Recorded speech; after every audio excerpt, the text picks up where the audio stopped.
Nous organisons cette activité avec vous les professionnels des médias pour revenir un peu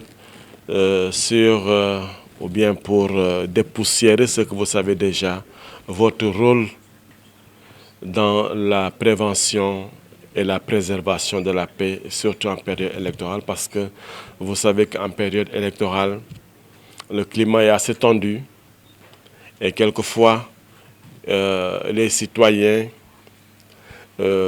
profitent du micro que vous leur tendez pour dire des choses qui peuvent, disons, qui peuvent dégénérer.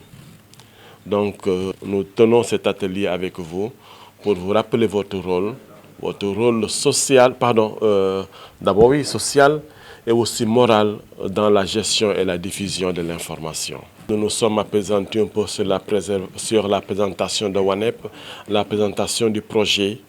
Le projet EMAM qui, comme je l'ai dit, est mis en œuvre par WANEP depuis 2018, financé par l'Union européenne.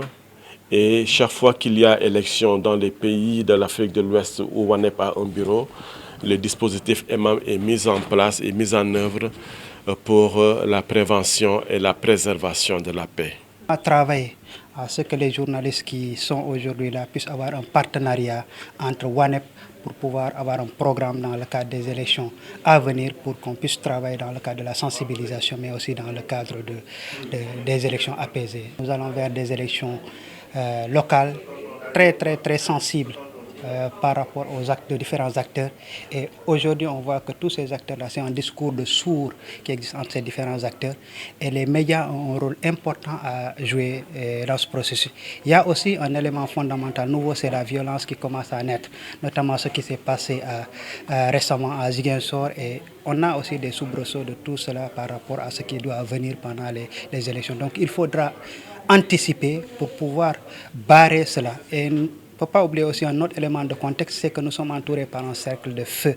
Vous voyez le cas de la Guinée, le cas du Mali et la recrudescence en Afrique de coup d'État. Et tous ces gens tapis dans l'ombre utilisent ces moments essentiels d'un pays pour pouvoir créer le chaos dans ces pays-là. Et nous serons déjà dans quelques années un pays pétrolier. Là aussi, c'est un élément nouveau qu'il faudra intégrer. Et donc, comment les journalistes vont traiter ces informations en période électorale pour empêcher que notre pays sombre. Donc, c'est ça le contexte quand même qui justifie cette formation.